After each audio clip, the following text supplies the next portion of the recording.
Hare Hare Rama, Hare Rama, Rama Rama, Hare Hare. सर्वशास्त्रार्थ Piyush सर्ववेदैक सत्फल सर्वसिद्धांत रत्नाढ्य सर्वलोकैक प्रद सर्वभागवत प्राण श्रीमद्भागवत प्रभो कलिध्वांतोदितादित्य श्रीकृष्ण परिवर्तित आनंद पाठाय प्रेमवर्षक्षराय ते सर्वदा सर्वसेव्याय श्रीकृष्णाय नमोस्तु मे मदेक बंधो मत्संगिन मद्गुरो मन्महाधन मन्निस्तारक मद्भाग्य मदानंद नमोस्तुते असाधु साधुता दायन अतिनीचोच्चताकर आनमंच कदाचिन्मां प्रेमणः उत्कण्ठयोस्फुर ओम नमो भगवते वासुदेवाय ओम नमो भगवते वासुदेवाय ओम नमो भगवते वासुदेवाय.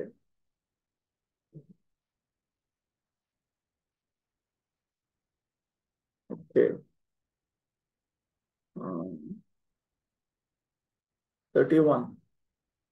विशोको ब्रह्म संपत्त्या संच्छिन्न द्वैत संशयः लीन प्रकृति नैर्गुण्यात् अलिंगत्वात् संभवः. Because of his possessing spiritual assets, the doubts of duality were completely cut off. Thus, he was freed from the three modes of material nature and placed in transcendence.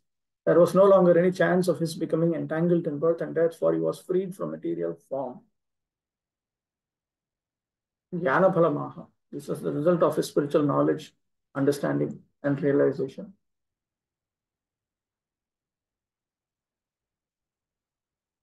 And it is pointed out that the very cause for lamentation was no longer present in him. The delusion of material dualities. The delusion of duality is the cause of lamentation.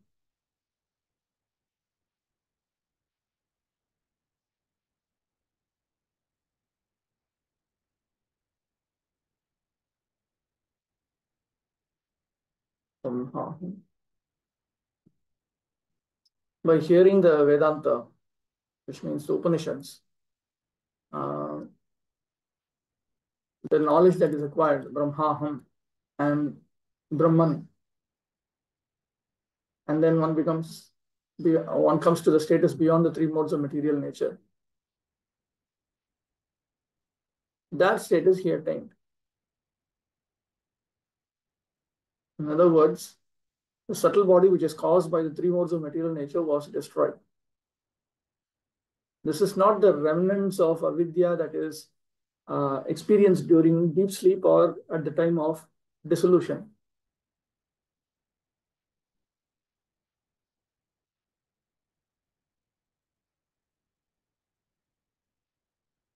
So he was devoid of his gross body and so on and so on. So the doubts means the delusions characterized by duality was no longer in him. So Jiva Goswami notes that Arjuna became successfully spiritually realized because he realized the Supreme Brahman who was resembling a human being. The doubt of delusion here refers to this is only my own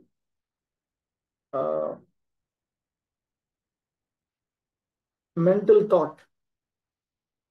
It is not a direct realization. Or is it a direct realization? That doubt.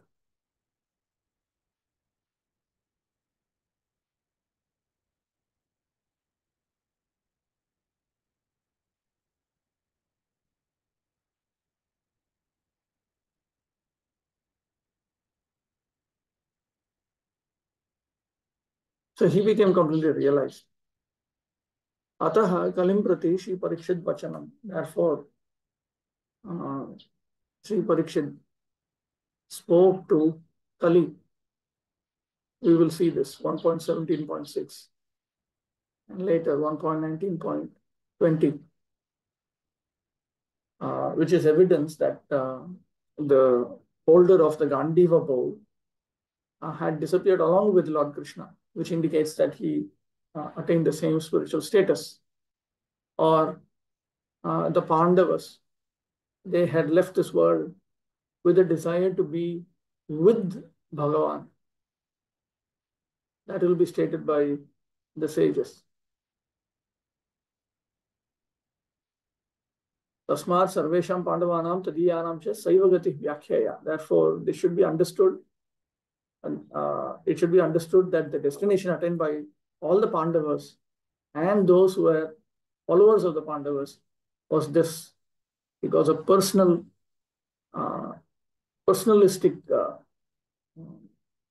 destination. It was not an impersonalistic destination.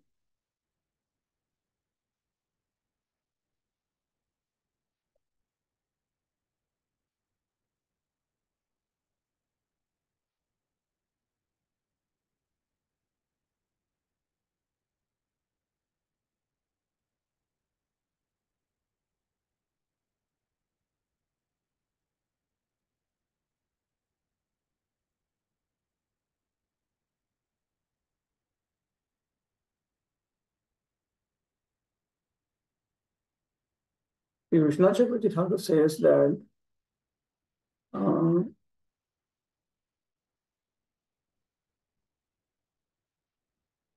Arjuna was thinking, my body itself is what is coming between me and the Lord, and it is throwing me into an ocean of lamentation.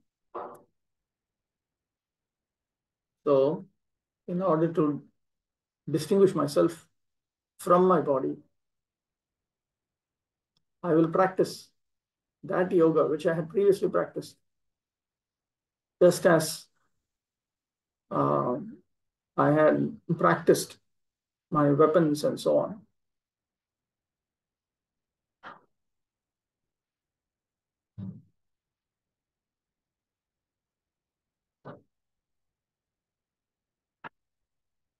He was the eternal dear friend of Lord Sri Krishna. He was also the friend of Narayana Rishi. Mahabharata often says that Arjuna was incarnation of Nara Rishi.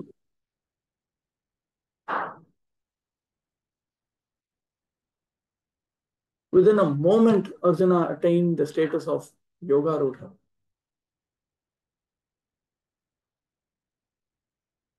Suta Goswami here uses the expression Brahma Sampatya Praptaya, Brahma Sampatya Vishokaha, that he attained freedom from lamentation through realization of Brahman.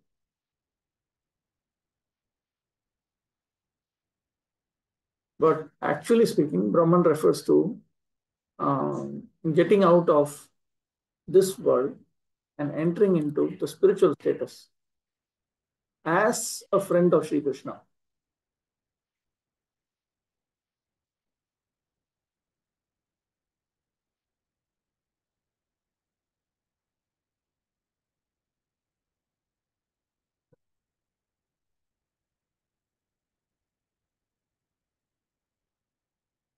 Yadva, another explanation. Mahendra Amsha Bhuto Arjunastu Jivan Mukto Bhut Ityaha. This verse is an explanation of that Arjuna who was a part of Mahendra, Indra.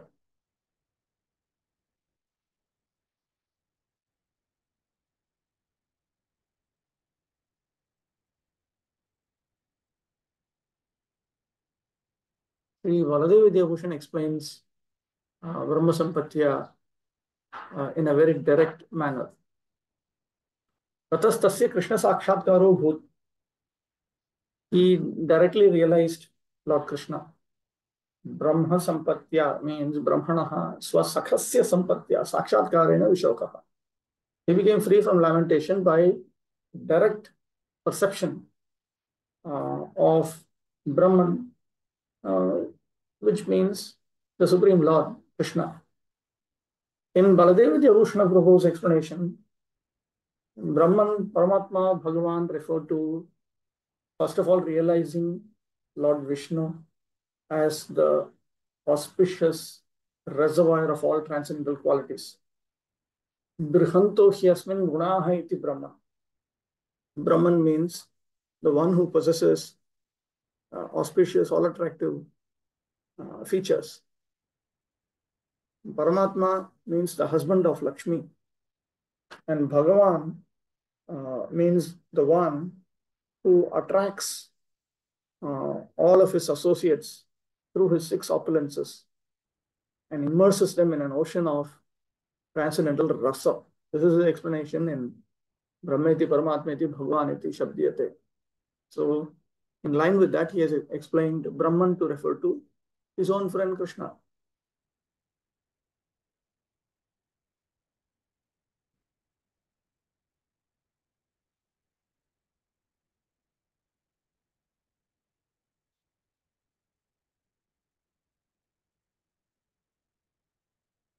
Okay. Doubts of duality begin from the misconception of the material body, which is accepted as the self by less intelligent persons. The most foolish part of our ignorance is our identifying this material body with the self. Everything in relation with the body is ignorantly accepted as our own. Doubts due to misconceptions of myself and mine. In other words, my body, my relatives, my property, my wife, my children, my wealth, my country, my community, and hundreds and thousands of similar illusory contemplations cause bewilderment for the conditioned soul. By assimilating the instructions of the Bhagavad Gita, one is sure to be released from such bewilderment, because the real knowledge is knowledge that the Supreme Personality of Godhead, Vasudeva, Lord Krishna, is everything, including one's self. Everything is a manifestation of his potency as part and parcel. The potency and the potent are non-different, so the conception of duality is at once mitigated by attainment of perfect knowledge.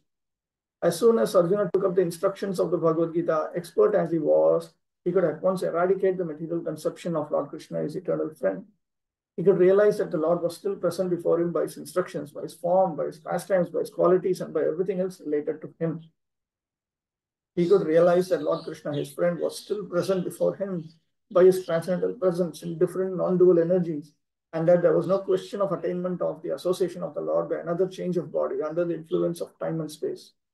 By attainment of absolute knowledge, one can be in the association of the Lord, even in this present life, simply by hearing, chanting, and thinking of the Supreme Lord and worshipping him. One can see him and feel his presence, even in this present life, simply by understanding the Advaya Jnana Lord, or the Absolute Lord, through the process of devotional service, which begins with hearing about him.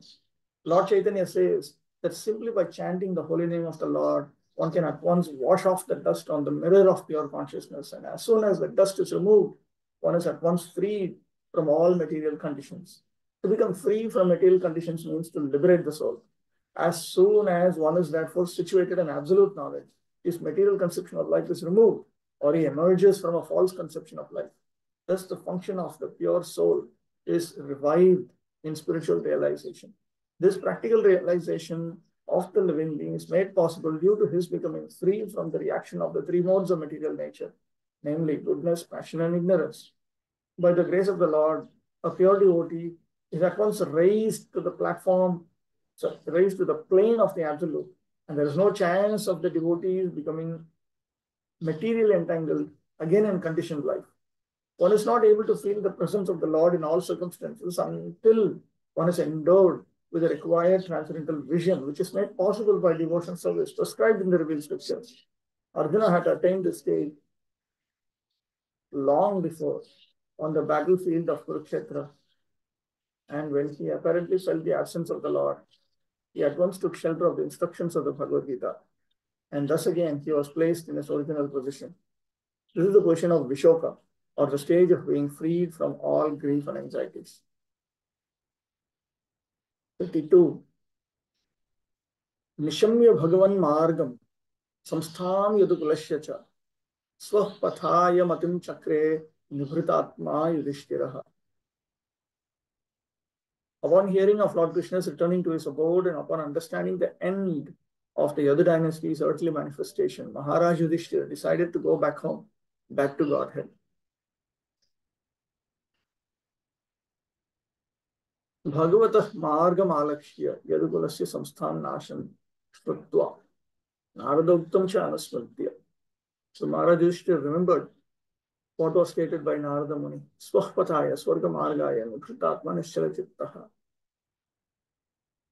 Nibhritatma indicates that King Yudhishthir's mind was unwavering.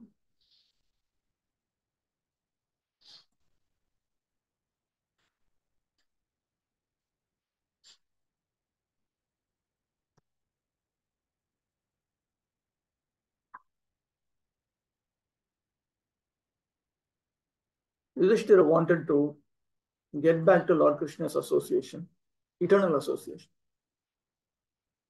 And here, Swaha, which is coming from the word Swar, refers to the abode of the Lord, Sri Krishna Dhama. Because this is also, because in the 19th chapter of this canto, it will be pointed out that they attained the association of the Supreme Lord. That is exactly what they were also aiming for. They were not aiming to go to Swargaloka.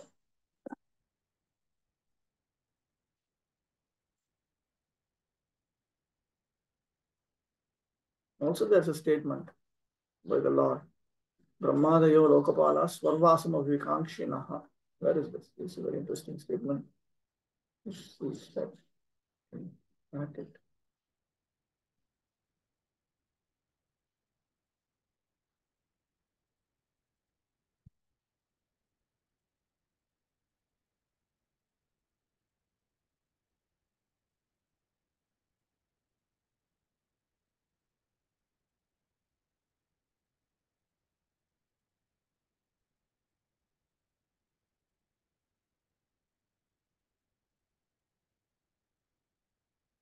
No,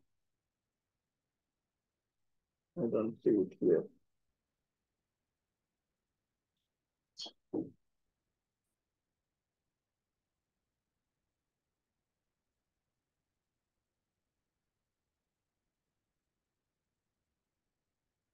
There's a statement, he's quoting from a statement of the Lord,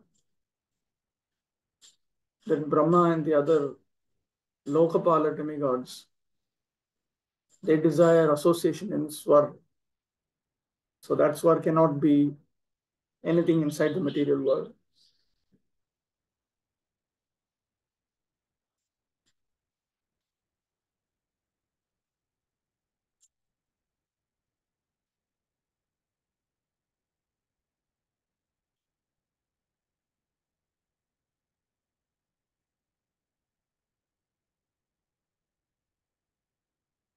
Yudhishthira iti upalakshanam. Here, this verse talks about Yudhishthira, but actually, it does not mean it's only Yudhishthira. This is an indication that all the five brothers, they wanted to go towards Swar, which means the abode of Lord Sri Krishna. Nibhritatma, Anya Chitta Chitta Vyapara. Their minds were not interested in anything else.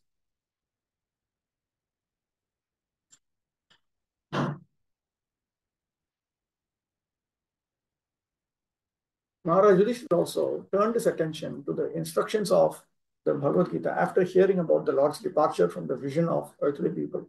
He began to deliberate on the Lord's way of appearance and departure.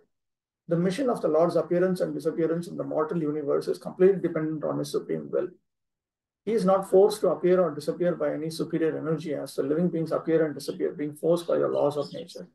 Whenever the Lord likes, he can appear anywhere and everywhere without disturbing his appearance and disappearance in any other place. He's like the sun. The sun appears and disappears of its own accord at any place without disturbing its presence in other places. The sun appears in the morning in India without disappearing from the Western Hemisphere. The sun is present everywhere and anywhere, all over the universe, but it so appears that in a particular place, the sun appears in the morning and also disappears at some fixed time in the evening. The time limitation even of the sun is of no concern. And so what to speak of the Supreme Lord, who is the creator and controller of the sun? Therefore, in the Bhagavad Gita, it is stated that anyone who factually understands the transcendental appearance and disappearance of the Lord by his inconceivable energy becomes liberated from the laws of birth and death and is placed in the eternal spiritual sky, where the Vaikuntha planets are. There, such liberated persons can eternally live without the pangs of birth, death, old age, and disease. In the spiritual sky, the Lord and those who are eternally engaged in the transcendental loving service of the Lord are all eternally young, because there is no old age or disease, and therefore there is also no death. And because there is no death, there is no birth. It is concluded, therefore, that simply by understanding the Lord's appearance and disappearance in truth, one can attain the highest perfection. One can attain the perfectional stage of eternal life. Therefore, Maharaj Yudhishthira also began to consider going back to Godhead. The Lord appears on the earth or any other mortal planet, along with his associates who live with him eternally, and the members of the other dynasty who are engaged in supplementing the pastimes of the Lord are none other than his eternal associates. And so also are Maharaj Yudhishthira and his brothers and mother, etc.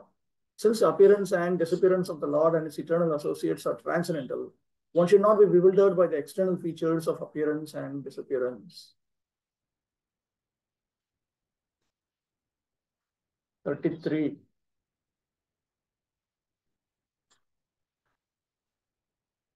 कृताप्यनुश्रुत्य धनञ्जयोदितं नाशं यदूनां भगवद्गतिं चिताम् एकांत भक्तिया भगवत्यधोक्षजे निवेशितात्मोपरनाम संसृते. Kunti, after overhearing Arjuna's telling of the end of the Yadu dynasty and disappearance of Lord Krishna, engaged in the devotion service of the transcendental personality of Godhead with full attention, and thus gained release from the course of material existence.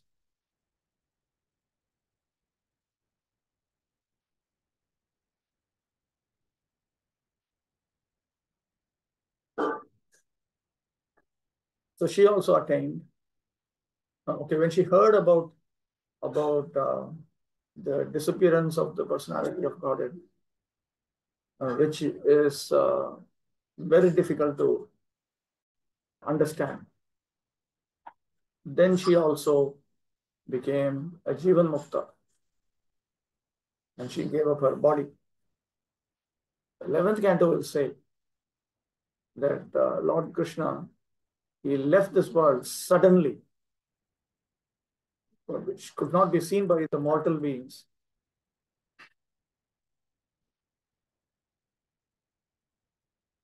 The destruction of the Yadus.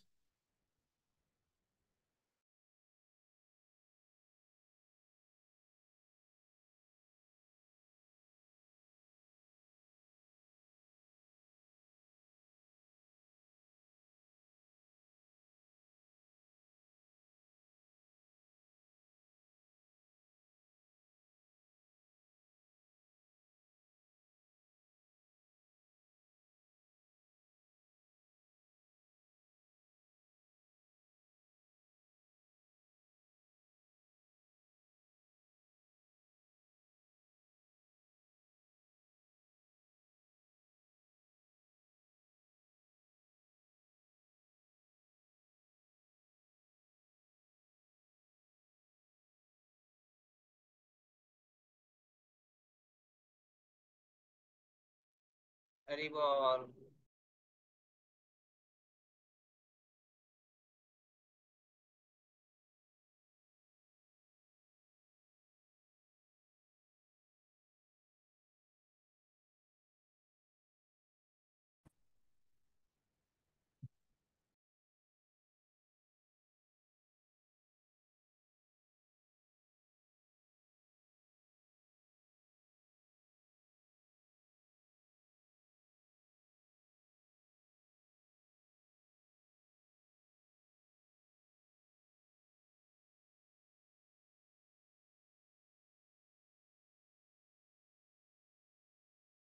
Kartik व्रत कोई कर रहा है क्या? कार्तिक व्रत।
Can you hear me? Can anyone hear me? Yes. Okay, wait. I've entered through the tablet, my tablet. I just need to position it. Where did I stop?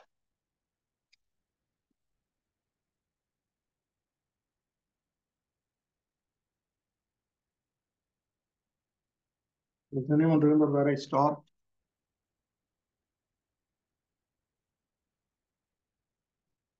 Reading what verse of verse 32, 1532. Exactly, I don't know because we just see the screen, so I'll have to go through exactly where is this. After 33's translation, that commentary section was open, and after that we could not go further. Okay, wait.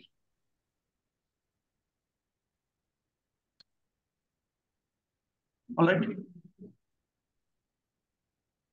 Just that you will not be able to see. You will not be able to see anything.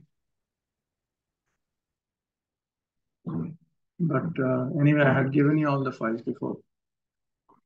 Shila okay. So Vishwanath Chakravarti Thakur, he says, Tat Shravana Kshanayeva Tad Viyoga Janitam Dashami Upi Dasham Darshayamase iti vak. As soon as she heard this, Kunti Devi, then she felt separation and therefore she left her body.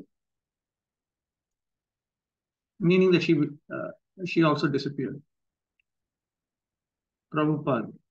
The purport of the sun does not mean the end of the sun.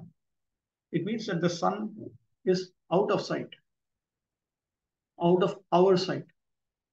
Similarly, the end of the mission of the Lord in a particular universe or planet only means that he is out of our sight. The end of the Yadu dynasty also does not mean that it is annihilated. It disappears along with the Lord and is out of our sight. As Maharaj Yudhishthir decided to prepare to go back to Godhead, so also Kunti decided. And thus she fully engaged herself in the transcendental devotional service of the Lord, which guarantees one a passport for going back to Godhead after quitting this present material body. The beginning of devotional service to the Lord is the beginning of spiritualizing the present body, and thus an unalloyed devotee of the Lord loses all material contact in the present body. The abode of the Lord is not a myth, as is thought by the unbelievers or ignorant people, but one cannot reach there by any material means like a Sputnik or space capsule. But one can certainly reach there after leaving this present body, and one must prepare himself to go back to Godhead by practicing devotional service. This guarantees a passport for going back to Godhead, and Kunti adopted it. 34. Yaya harad bhuvo bharam tam tanum vijaha vajah kantakam kantake neva dvayam chapi shitu samam. Wait, there's a question. Achyutanam Prabhu has a question. Let me see how to deal with that.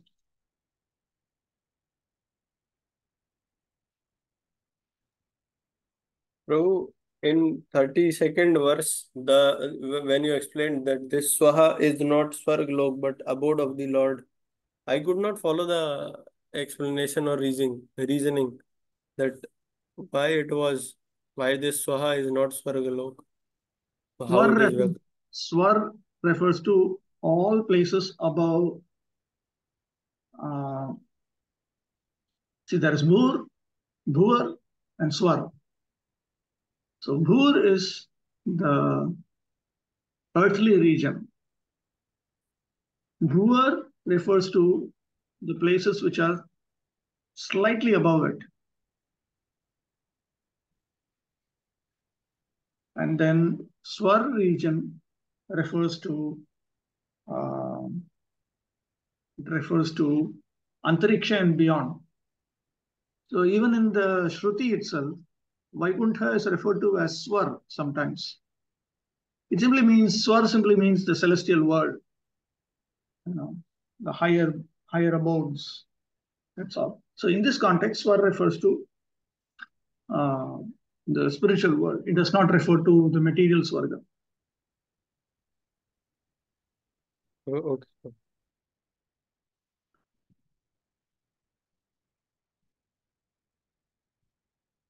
the Supreme Unborn, Lord Sri Krishna, caused the members of the Yadu dynasty to relinquish their bodies. And thus he relieved the burden of the world.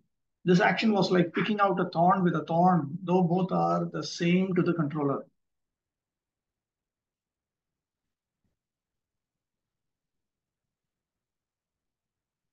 तदेव मुक्तमपि यादवेभ्यः भगवतः वैलक्षण्यम् अबुद्ध्वा तत्साम्यं वदतः मन्दमतिं प्रति वैलक्षण्यं स्पष्टयति द्वाभ्याम्.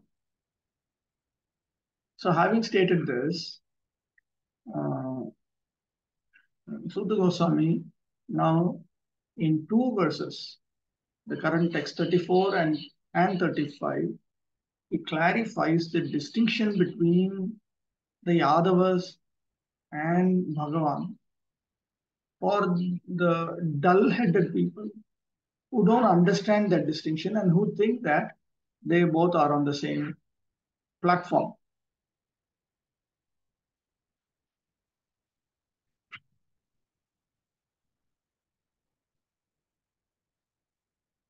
Yadavatanam Bhumbharatanam cha iti dvayamapi Ishwarasya samharyattvena samameva. The Yadavas themselves constituted a body of Lord Krishna, and the burden of the world was another body. So the Supreme Lord destroyed these two bodies.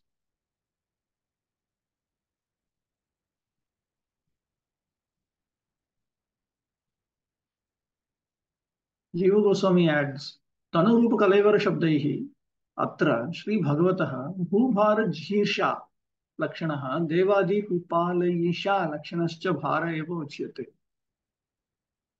The bodies that are referred to here are to be seen in connection with the burden. So now this burden has to be understood in two different senses. One is the burden of the earth, which the Supreme Lord, Sri Krishna, Sri Bhagavan, wanted to remove. Then there's another burden, burden meaning responsibility. That is the desire of the Supreme Lord to maintain the Devas and others.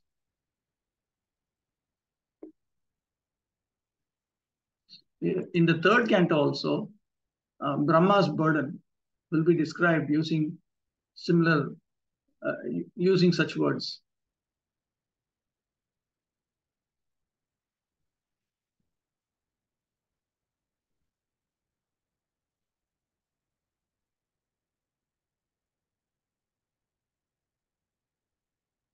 Not Chakravarti Thakur.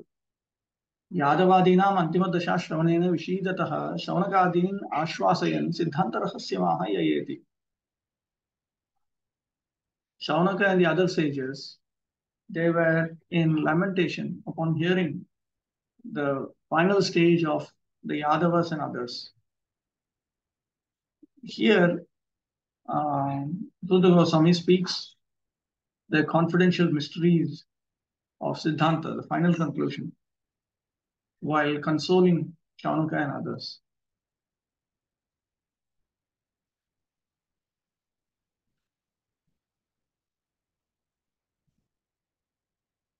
Devatatto vasanam vijahav itivat swasangat vichuti chakare iti arthaha natu yaya nityam kridati tamapi iti bhavaha. When we hear that Mr. X gave up his cloth, it means that he took his cloth away from him and put it elsewhere. It does not mean that the person gives up things with which he always enjoys himself. Tena amshavattarana samaye ye deva nityabhuteshu pravishtaha te eva tebhyo yogabalena nishkasya prabhasam gamitaha. So in that way, at the time when the Devas had descended in the form of the Devamshas in Krishna's pastimes, when they had entered into the eternal associates of the Lord, like that, the Supreme Lord, by his mystic potency, he removed them from the eternal associates and sent them to Prabhasa. That whole disappearance of the Yadava dynasty happened in Prabhasa Kshetra. Very well detailed in 11th canto. Taddehatyagam lokan mayeva darshayata bhagavata madhupananantaram deva rupi kritya swargam prapayam asire iti ekadashanta vyakhyanusritya gyeyam. So the Supreme Lord, he showed to the world by his Maya potency that they had given up their bodies. But actually, after they drank wine, the Supreme Lord arranged for them to attain Swarga in the form of the Devas. This should be understood in line with the explanation that will be presented at the end of the 11th canto. Nityalila parikara yadavastu prapanchika loka lakshitaha Sri Krishnena samam dwarakayam eva yathapurum eva khelanti iti bhagavatamrito siddhantat avaganta. The associates in Krishna's eternal pastimes, those Yadavas, they were not perceived by the people of this world. So just as before, they continued to sport with Lord Sri Krishna in Dwaraka itself. This should be understood from the conclusions established in Bhagavatamrita, meaning Lagu Bhagavatamrita of Rupa Goswami.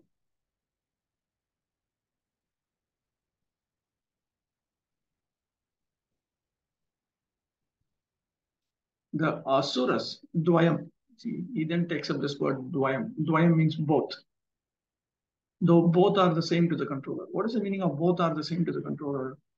So Chakravarti Thakur explains, Bhubhara Bhuta Asura Yadavadi Rupa Devasche Dvayam Ishituhu Parameshwarasya Samameva. Both the Asuras who were the burdens, the unhealthy burdens to the earth, and the Devas in the form of the Yadavas, both of them were the same for the Supreme Lord. किंतु दृष्टान्ते कंटकत्वेन साम्येऽपि करणभूतस्य सूच्यग्रस्य उपकारकत्वेन अन्तरङ्गत्वं कर्मभूतस्य कंटकस्य अपकारकत्वेन साम्येऽपि बहिरङ्गत्वम् इत्यपि ज्ञापितम्. But this example that is given here of using a thorn to remove a thorn indicates that one thorn was useful and the other thorn was not useful.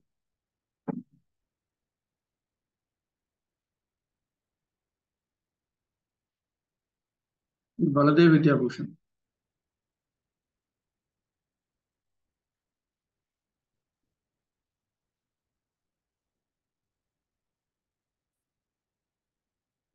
Here all the Yadavas are put together and referred to in the singular, Bharam, singular.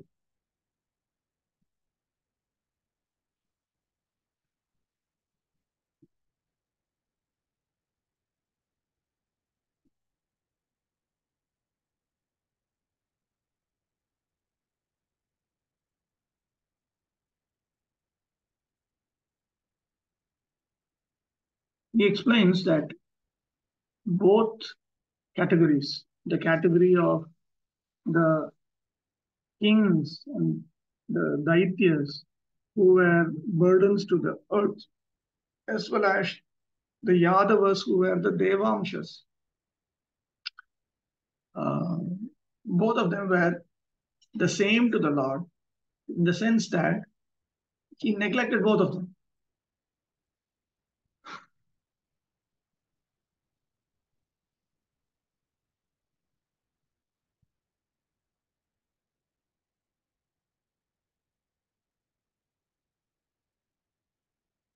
Vishwanath Chakravarti Thakur suggests that the rishis like Shaunaka and others who were hearing Srimad Bhagavatam from Suta Goswami at Naimisharanya were not happy to hear about the Yadus dying in the madness of intoxication.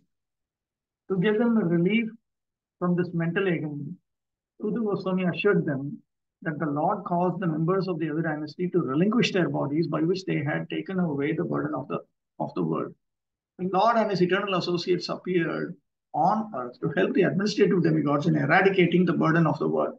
He therefore called for some of the confidential demigods to appear in the Yadu family and serve him in his great mission. After the mission was fulfilled, the demigods, by the will of the Lord, relinquished their corporeal bodies by fighting amongst themselves in the madness of intoxication. The demigods are accustomed to drinking the somarasa beverage, and therefore the drinking of wine and intoxication are not unknown to them.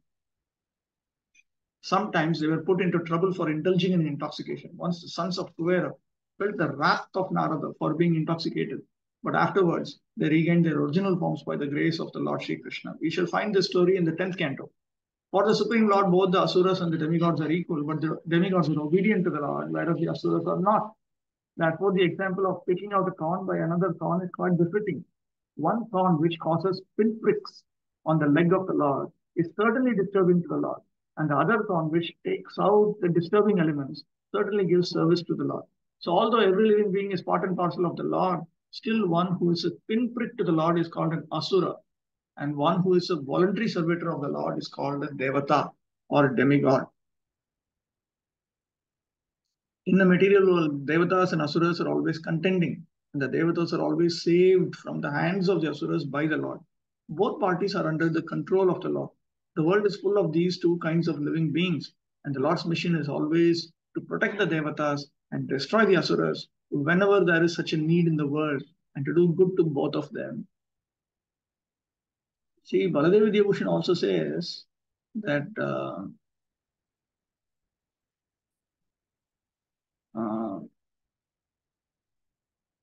even though there is a distinction between the Devamshas and the Asuras, we should also consider the statement in the Padma Purana that the Yadavas are always dear to the Supreme Lord.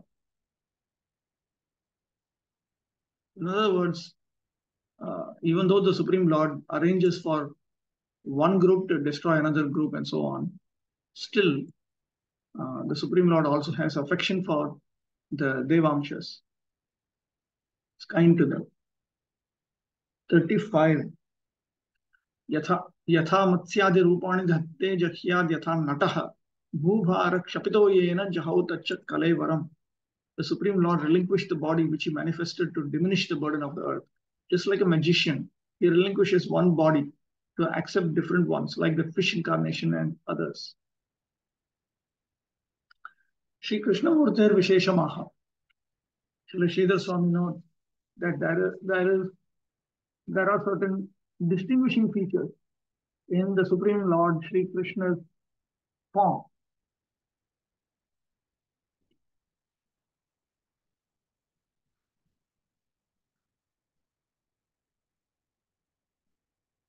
The Supreme Lord is like a magician. He gave up his body, means that he disappeared. Srila Jiva Goswami says, Matsyadi Rupani, forms such as the incarnation as a fish, etc., is a reference to the burdens, respective burdens removed by the Matsya and other incarnations. Here, Nata will refer to the person who acts out according to whatever songs are being sung. This has already been brought out in the 11th chapter of the first canto.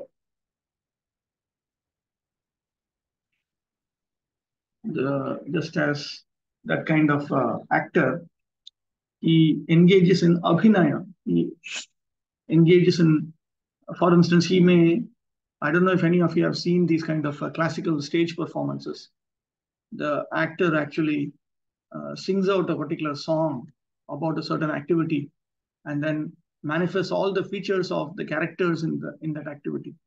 And then when he stops that and he talks about another story with another set of characters. Then he gives up the previous description, and then he shows himself in a different manner. So like that. Another explanation in Bhagavad Gita, Lord Krishna has stated, "Naham prakasha sarvasya yogamaya samavrita." I am not manifest to everyone because I am covered by yogamaya. Bhagavad Gita 7.25. In Padma Purana Uttarakhanda also, it is noted, Yogibir drishyate bhaktya, na bhaktya drishyate kvachit, drashtum na shakya roshacha, matsaracha janardanaha. The Supreme Lord Janardana is seen through devotional service by the yogis. He can never ever be seen without such devotional service. He cannot be seen through anger or through jealousy. This is also pointed out in Srimad Bhagavatam, 10th canto, Mallana Mashini, when Lord Sri Krishna had come to fight with the wrestlers in the sports platform of King Kamsa. He was seen by different people in different ways.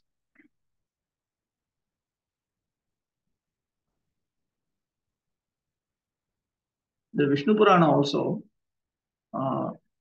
talks about how Shishupala saw the Supreme Lord. When he saw the Supreme Lord, then the defect of his dvesha, his hatred of the Supreme Lord and so on, disappeared. When he saw the all-illuminating Lord, which was in the form of his Sudarshan Chakra that had come to kill him. This is analyzed in Laghu Bhagavatamrita.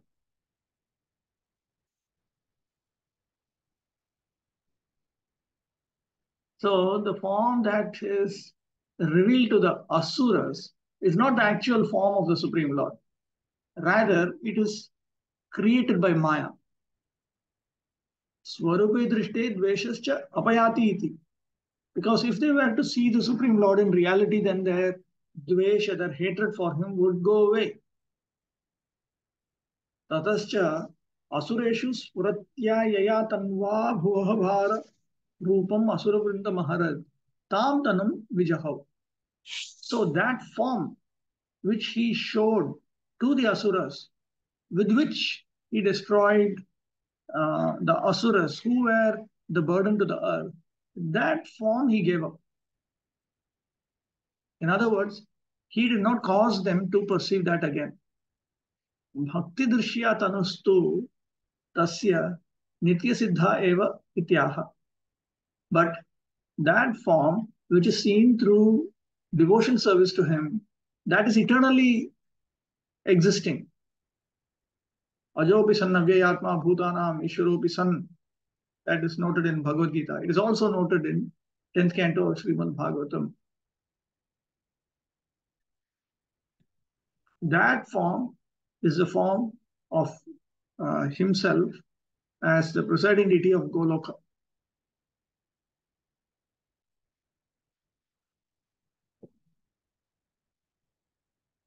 Another example, another explanation. Now the nata can also be taken to refer to a magician. So a magician, he assumes the form of fish and so on in order to destroy cranes and so on which come to eat him. So he causes the audience to perceive all this, and he causes them to not perceive it also when he stops this performance. So like that, the Supreme Lord also, he causes certain things to be seen.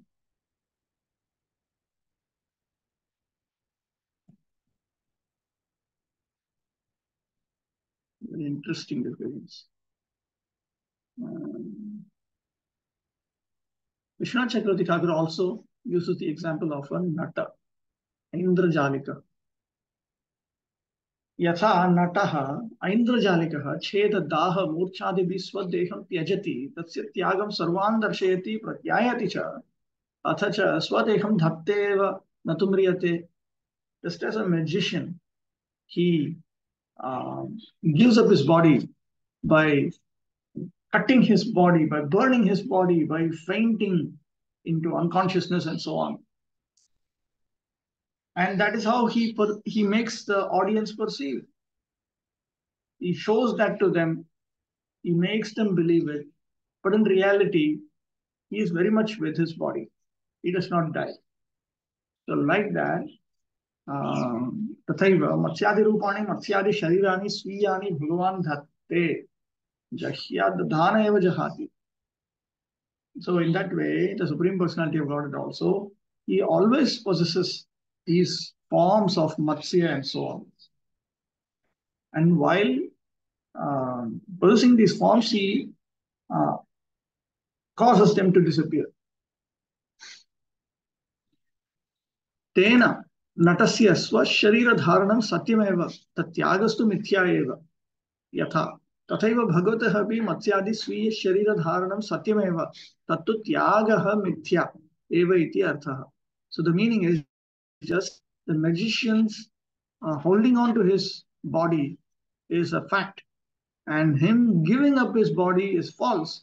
So like that, the Supreme Lord holding on to his different bodies or forms such as the Matsya incarnation is a fact, and that his giving up these bodies is what is a delusion.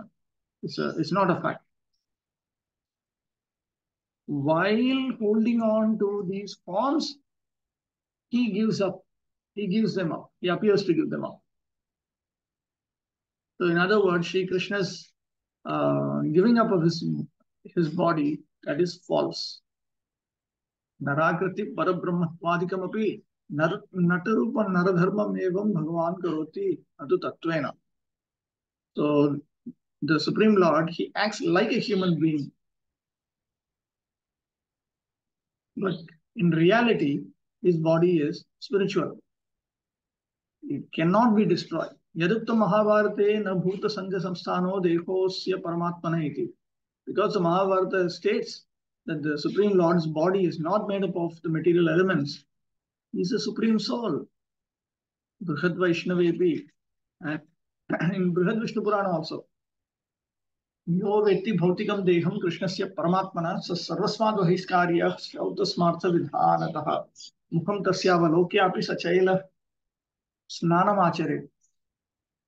One who considers the Supreme Soul Krishna's body to be material, he should be ostracized from all the ritualistic performances of the Shruti and the Smriti. Even when his face is seen, one should go and take his bath with his clothes on. Vaishampayana Sahasranamani cha Amritam Shu Amrita Vapurati Amritam Marana-rahitam Vapuryasya iti tatra Shri Shankaracharya Vyakhya cha prasiddha. And in Vishnu Sahasranama, Shri Shankaracharya has given an explanation on the holy names Amritamsha, Amrita Vapu, that the Supreme Lord's body, Lord Vishnu's body, is devoid of death.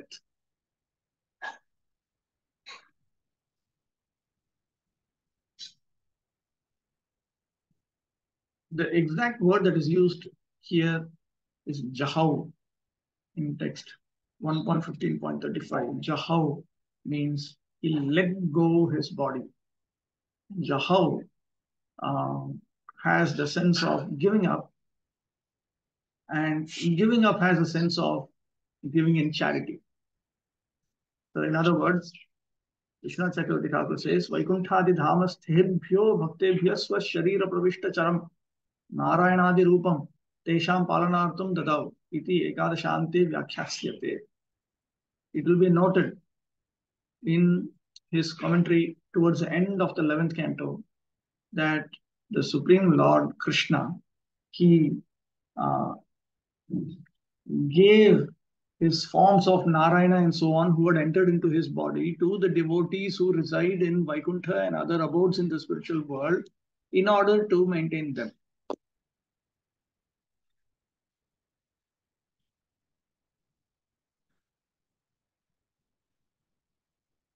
Baladev Vidyabhushana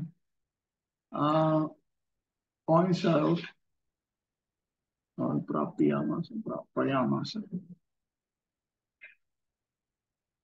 Yavad adhikara nyayena adhikarante tesham vimoksha sambhavat.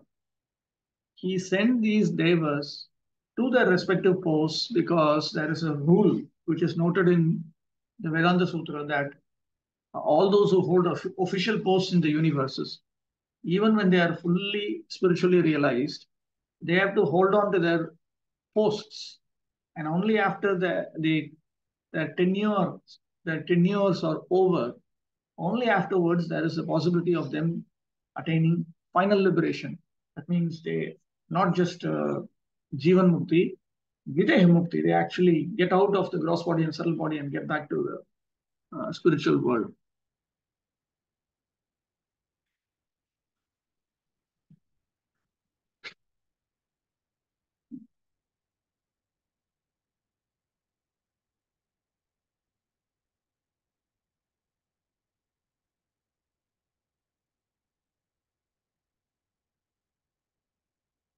Whenever we hear that the Supreme Lord gave up his body,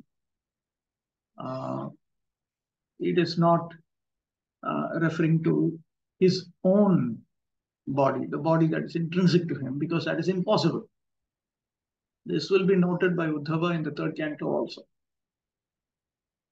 Okay, get back to Prabhupada. The Supreme Lord Personality of Godhead is neither impersonal nor formless, but his body is non-different from him, and therefore he is known as the embodiment of eternity, knowledge, and bliss. In the Brihad Vaishnava Tantra, it is clearly mentioned that anyone who considers the form of Lord Krishna to be made of material energy must be ostracized by all means. And if by chance the face of such an infidel means a faithless non-believer, is seen, one must clean himself by jumping in the river with his clothing. The Lord is described as Amrita or deathless because he has no material body. Under the circumstances, the Lord's dying or quitting his body is like the jugglery of a magician. The magician shows by his tricks that he's cut to pieces, burnt to ashes, or made unconscious by hypnotic influences. But all are false shows only. Factually, the magician himself is neither burnt to ashes, nor cut to pieces, nor is he dead or unconscious in any stage of his magical demonstration. Similarly, the Lord has his eternal forms of unlimited variety, of which the fish incarnation, as was exhibited within this universe, is also one. But there are innumerable universes. Because there are innumerable universes, somewhere or other the fish incarnation must be manifesting his pastimes without cessation. In this verse, the particular word dhatte, eternally accepted, and not the word dhitva, accepted for the occasion, is used. The idea is that the Lord does not create the fish incarnation. He eternally has such a form, and the appearance and disappearance of such an incarnation serves particular purposes. In the Bhagavad Gita 7.24 to 25, the Lord says, the impersonalists think that I have no form and I am formless, but that at present I have accepted a form to serve a purpose and am now manifested. But such speculators are factually without sharp intelligence. Though they may be good scholars in the Vedic literatures, they're actually ignorant of my inconceivable energies and my eternal forms of personality. The reason is that I reserve the power of being hidden from the non-devotees by my mystic curtain. The less intelligent fools are therefore unaware of my eternal form, which is never to be vanquished and is unborn. In the Padma Purana, it is said that those who are envious and always angry at the Lord are unfit to know the actual and eternal form of the Lord. In the Bhagavatam also, it is said that the Lord appeared like a thunderbolt to those who were restless. Shishupala, at the time of being killed by the Lord, could not see him as Krishna, being dazzled by the glare of the Brahmajyoti. Therefore, although the Lord relinquished both his temporary manifestation as a thunderbolt before the restless appointed by Kamsa and his glaring appearance before Shishupala, Like a magician, the Lord is eternally existent and is never vanquished in any circumstance. Such forms are temporarily shown to the asuras only, and when such exhibitions are withdrawn, the asuras think that the Lord is no more existent, just as the foolish audience thinks the magician to be burnt to ashes or cut to pieces. Therefore, the conclusion is that because the Lord's body is transcendental, not material, he is never to be killed or changed. 36. Yada mukundo bhagavan imam mahim jahosvatanva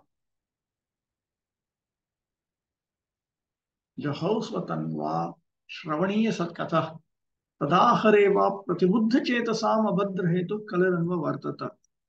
When the personality of God, Lord Krishna, left this earthly planet in his self-same form, from that very day, Kali, who had already partially appeared, became fully manifest to create inauspicious conditions for those who are endowed with a poor fund of knowledge. Yudhishthirasya swargaroha prasangaya kalipraveshamaha yadeti. And incidental to Yudhishthir's ascent to the celestial world, Kali had entered. That is now brought out by Sutta Goswami. Swatanva jaho satanoreva Vaikuntha arohat. He gave up this world with his body. When Lord Sri Krishna left this world with his body, when Lord Krishna left this earthly planet in his self-same form, it means that he ascended to Vaikuntha with his own body. On that very day, for people who don't have discrimination, Kali became manifest, meaning the effects of Kali were manifest to those who did not have discriminating knowledge. Vivekinam tu na prabhurityukta. But for those who did have sufficient discriminative knowledge, the effects of Kali were not experienced.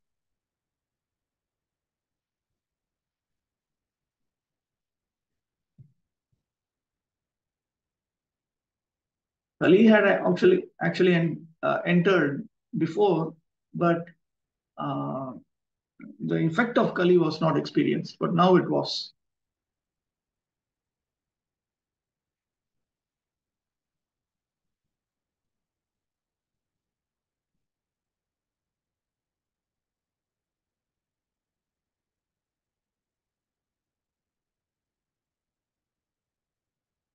Vishnu Chakravarti Thakur.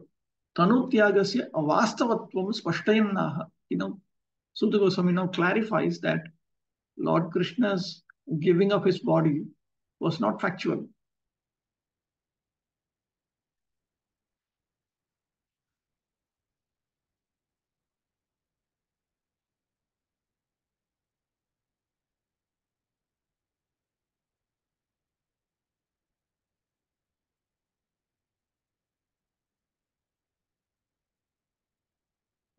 He gives a reference to the third canto, a statement of Uddhava, that the Supreme Lord manifested his form and then he disappeared. He did not give up his own form. He simply disappeared with his form. So on that very day that the Lord disappeared, those who lacked discriminating knowledge, they experienced the effects of Kali. On that very day includes that day. Shaurohi nidritasyaiva dhanam apaharati pratibuddhatu bibheti tyartaha. Just as a thief, he only steals the wealth of a person who is asleep. He is frightened of a person who is awake.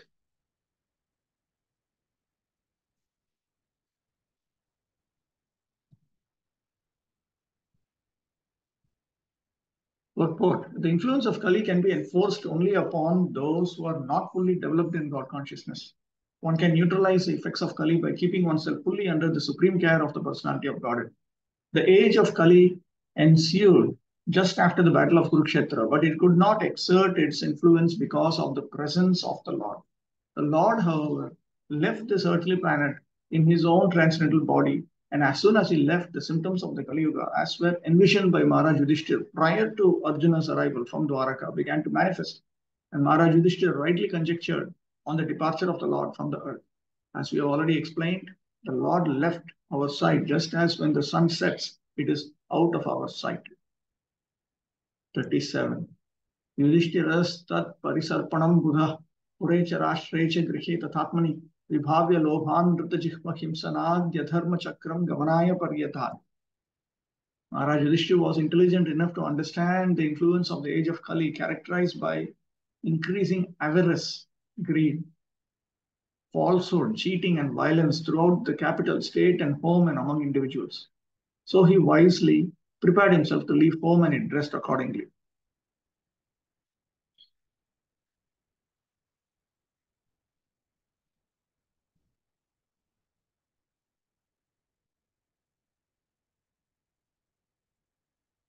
According to Srila Jiva Goswami,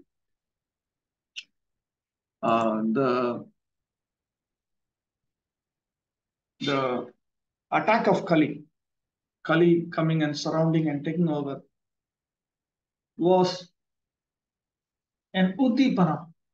It was a stimulus for him to get back to the association of the Supreme Personality of Godhead. Udipana matram.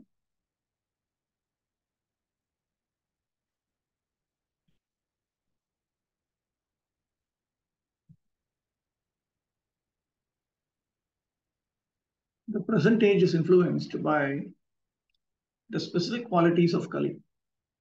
Since the days of the Battle of Kurukshetra about 5,000 years ago, the influence of the age of Kali began manifesting. And from authentic scriptures, it is learned that the age of Kali is still to run on for 427,000 years. The symptoms of the Kali Yuga, as mentioned above, namely avarice, falsehood, diplomacy, cheating, nepotism, violence, and all such things are already in vogue. And no one can imagine what is going to happen gradually with further increase of the influence of Kali till the day of annihilation. We've already come to know that the influence of the age of Kali is meant for godless, so-called civilized man. Those who are under the protection of the Lord have nothing to fear from this horrible age. Maharaj Yudhishthira was a great devotee of the Lord, and there was no necessity of his being afraid of the age of Kali, but he preferred to retire from active household life and prepare himself to go back home, back to Godhead. The Pandavas are eternal companions of the Lord, and therefore they are more interested in the company of the Lord than anything else. Besides that, being an ideal king, Maharaj Yudhishthira wanted to retire just to set an example for others. As soon as there is some young fellow to look after the household affairs, one should at once retire from family life to uplift oneself to spiritual realization. One should not rot in the dark well of household life till one is dragged out by the will of Yamaraj. Modern politicians should take lessons from Maharaj Yudhishthira about voluntary retirement from active life and should make room for the younger generation. Also, retired old gentlemen to take lessons from him and leave home for spiritual realization before being forcefully dragged away to meet death. 38. Swarat pautram vinayinam atmana susamam gunai toyanivyah patim bhumer abhishinchan gajahvaye. Thereafter, in the capital of Hastinapura, he enthroned his grandson, who was trained and equally qualified as the emperor and master of all land bordered by the sea. Atmanasvasya gunaihi susamam atisadrishyam. He was very similar, Parikshit was very similar to Yudhishthira Maharaj in terms of his attributes.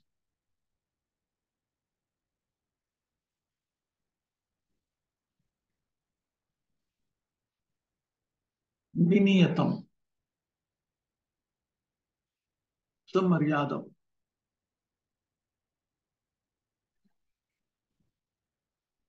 What is this?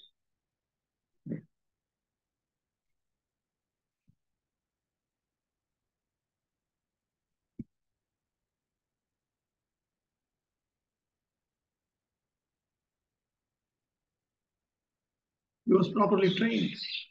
He was very respectful. Jiva Goswami reads Viniyatam instead of Vinayinam. Vishnu Chakravarti reads Viniyamam instead of Vinayinam.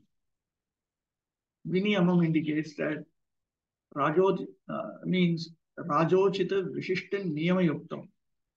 That Parikshit Maharaj followed the specific rules meant to be followed by a king. Baladev Vidyabhushan reads Vinayinam.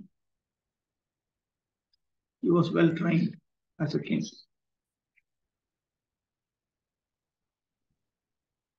Purport: the total land on the earth bordered by the seas was under the subjugation of the king of Hastinapur. Maharaj Yudhishthira trained his grandson Maharaj Parikshit, who was equally qualified in state administration in terms of the king's obligation to the citizens. Thus, Parikshit was enthroned on the seat of Maharaj Yudhishthira prior to his departure back to Godhead. Prior to Yudhishthira's departure back to Godhead. Concerning Maharaj Parikshit, the specific word used, Vinayinam, is significant. Why was the king of Hastinapur, at least till the time of Maharaj Parikshit, accepted as the emperor of the world? The only reason is that the people of the world were happy because of the good administration of the emperor. The happiness of the citizens was due to the abundant production of natural produce such as grains, fruits, milk, herbs, valuable stones, minerals, and everything else that the people needed. They were even free from all bodily miseries, anxieties of mind, and disturbances caused by natural phenomena and other living beings. Because everyone was happy in all respects, there was no resentment among the citizens, although there were sometimes battles between the state kings for political reasons and supremacy. Everyone was trained to attain the highest goal of life, and therefore the people were also enlightened enough not to quarrel over trivialities. The influence of the age of Kali gradually infiltrated the good qualities of both the kings and the citizens, and therefore a tense situation developed between the ruler and the ruled. But still, even in this age of disparity between the ruler and the ruled, there can be spiritual emolument and God consciousness. Still, in this age also, one can attain liberation from material existence. That is a special prerogative. 39.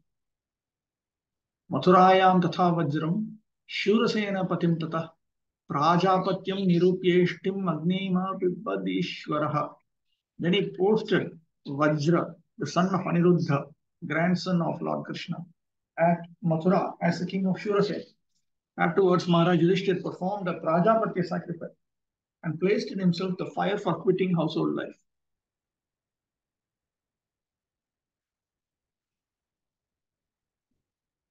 Apibad Atmani sam aropayamasa Ishwaraha samartha.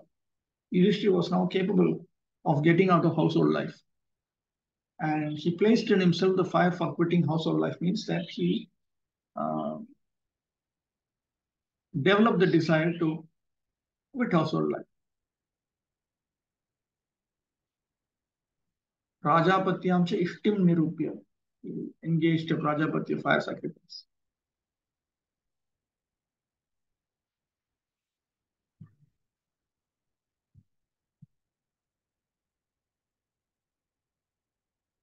Maharaj Yudhishthira, after placing Maharaj Parikshit on the imperial throne of Hastinapur, and after posting Vajra, the great grandson of Lord Krishna, as the king of Mathura, accepted the renounced order of life.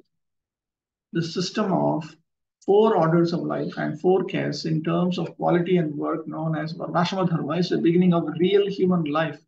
And Maharaj Yudhishthira, as the protector of this system of human activities, timely retired from active life as a sannyasi, handing over the charge of the administration to a trained prince, Maharaj Parikshit. So it is understood that Yudhishthira Maharaj now demonstrated the features of a qualified Brahmana, after which he became a sannyasi. Now, he did not put on the dress of a sannyasi, but nevertheless, he accepted the prescriptions, prohibitions, and allowances of a sannyasi, prior to which he had accepted the prescriptions, prohibitions, and allowances of a Brahmana. The scientific system of Varnashrama Dharma divides the human life into 4 divisions of occupation and 4 orders of life. 4 orders of life as brahmachari, grihastha, vanaprastha, and sannyasi are to be followed by all irrespective of the occupational division. They're meant to be followed by all, irrespective of the occupational division, after becoming a Brahmana by Guna Karma, not prior to that, because others are unfit for it. Modern politicians do not wish to retire from active life, even if they are old enough, but Yudhishthira Maharaj, as an ideal king, voluntarily retired from active administrative life just to prepare himself for the next life. Everyone's life must be so arranged that the last stage of life, say at least the last 15 to 20 years prior to death, can be absolutely devoted to the devotion service of the Lord to attain the highest perfection of life. It is really foolishness to engage oneself all the days of one's life in material enjoyment and fruitive activities, because as long as the mind remains absorbed in fruitive work for material enjoyment, there is no chance of getting out from conditioned life or material bondage. No one should follow the suicidal policy of neglecting one's supreme task of attaining the highest perfection of life, namely going back home, back to Godhead. 40. Visrijya tatra tatsarvam dukula prayadigam nirmamo nirvahankara sanchina sheshavandhanaha. Maharaj Yudhishthira at once relinquished all his garments, belt, and ornaments of the royal order, became completely disinterested and unattached to everything.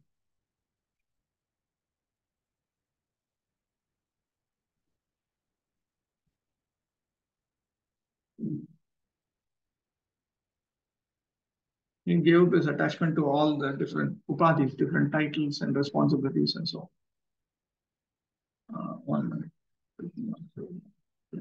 Yes.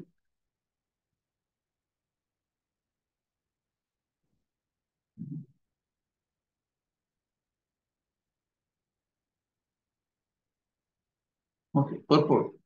To become purified of material contamination is a necessary qualification for becoming one of the associates of the Lord. No one can become an associate of the Lord or can go back to Godhead without such purification. Maharaj Yudhishthira, therefore, to become spiritually pure, at once gave up his royal opulence, relinquishing his royal dress and garments. The kashaya, or saffron loincloth of a sannyasi, indicates freedom from all attractive material garments, and thus he changed his dress accordingly. He became disinterested in his kingdom and family, and thus became free from all material contamination or material designation. People are generally attached to various kinds of designations. The designations of family, society, country, occupation, wealth, position, and many others. As long as one is attached to such designations, he is considered materially impure. The so-called leaders of men in the modern age are attached by national consciousness, but they do not know that such false consciousness is also another designation of the materially conditioned soul. One has to relinquish such designations before one can become eligible to go back to Godhead.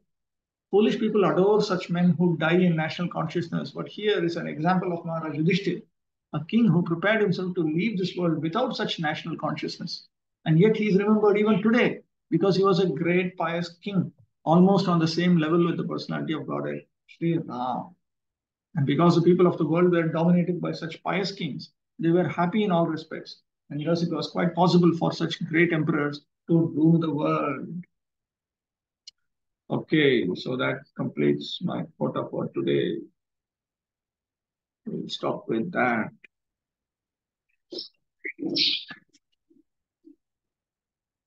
Okay. Vanchakalpatarubhyasya kripasinduभ्यो च पतितानां पावनेभ्यो वैष्णवेभ्यो नमो नमः.